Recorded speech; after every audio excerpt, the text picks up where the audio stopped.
dalam kegelapan malam, di tengah kesunyian, suasana yang remang-remang, dua sejoli duduk berpasang-pasangan. Mereka mengira tiada seorang pun yang melihat. Mereka menyangka tidak ada manusia yang menjadi saksi.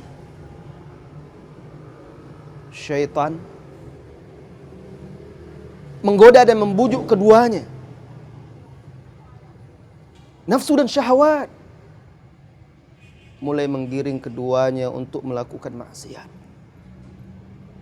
Mari, tidak ada orang yang melihat kita. Tidak ada orang yang mendengar, tidak ada yang mengetahui. Hanya bintang-bintang yang menjadi saksi. Tetapi keduanya lupa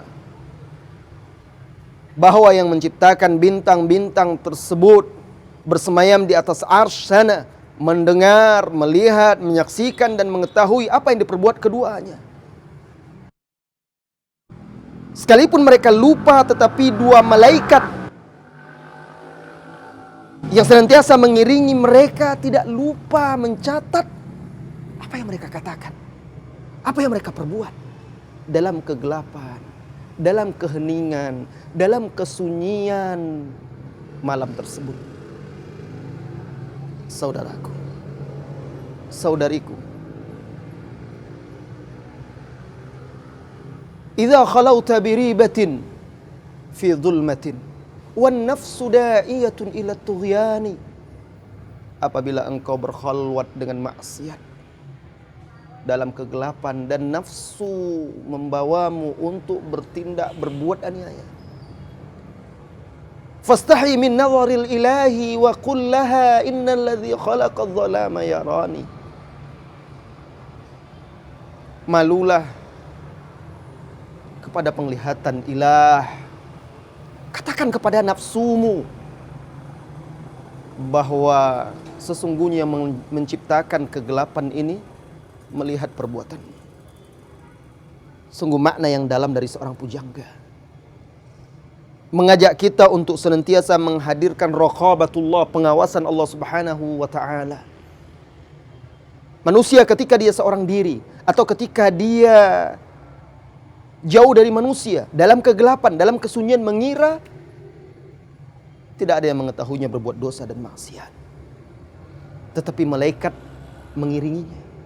Tetapi Allah Maha melihat, Allah Maha mengetahui. Dan akan dihisab kelak di hari kiamat.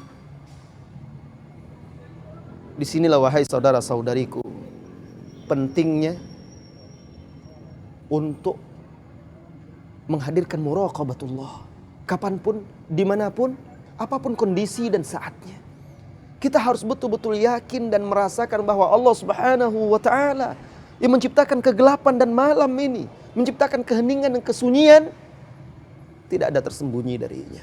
Perkataan, perbuatan, apa yang terlintas di hati, di benak dan di pikiran kita.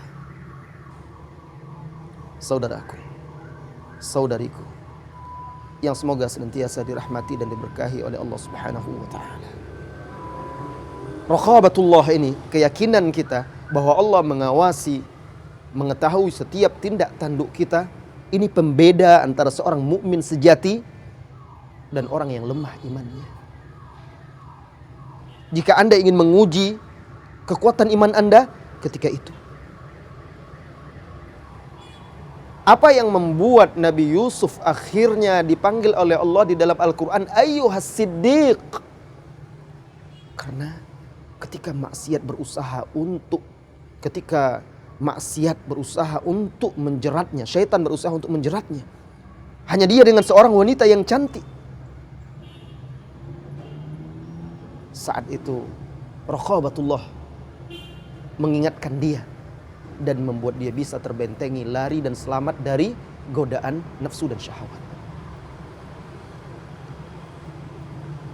Rasulullah SAW menegaskan di dalam hadisnya yang dihasankan oleh Syekh Al-Albani rahimahullahu ta'ala, kelak di hari kiamat, yu'ta yaumal qiyamah didatangkan kelak di hari kiamat bi aqwamin ma'ahum a'mal, yang membawa amal saleh kajibalit tahamah, seperti gunung Tahama, gunung besar di Najd. Kemudian Allah jadikan tsumma ja'alahallahu haba'an mansura. Allah jadikan debu yang berterbangan sia-sia. Para sahabat semuanya yang merasa khawatir dan takut bertanya, "Sifhum lana ya Rasulullah." Ceritakan ciri-ciri mereka, hai Rasulullah. Rasulullah menjelaskan mereka sama seperti kita, berbicara dengan lidah kita, kulitnya sama seperti kita, salat seperti kita juga, beribadah seperti kita. Walakinnahum idza khalau bimaharimillah, tetapi ketika mereka sendiri berkhulwat dengan perkara yang diharamkan oleh Allah, intahakuha, mereka melanggarnya, mereka merusaknya. Jika hati betul-betul ikhlas, tulus dalam mengimani Allah Subhanahu wa taala, kapanpun, dimanapun, apapun kondisi dan keadaannya, dia senantiasa merasakan pengawasan yang di atas arsyana, bahwa dia maha melihat, maha mendengar, maha mengetahui, dan dia menugaskan dua malaikatnya untuk mengawasi dan mencatat, serta dia kelak di hari kiamat akan menghisap dan meminta pertanggungjawaban dari apa yang telah kita perbuat. Hati-hati, Anda tidak pernah sendiri wahai saudaraku. Hati-hati, Anda tidak pernah sendiri wahai saudariku. Mari bertakwa kepada Allah, kapanpun, dimanapun, apapun kondisi dan keadaannya. Semoga Allah Subhanahu wa ta'ala menjaga keistiqomahan kita, baik di hadapan orang banyak maupun ketika kita sendiri.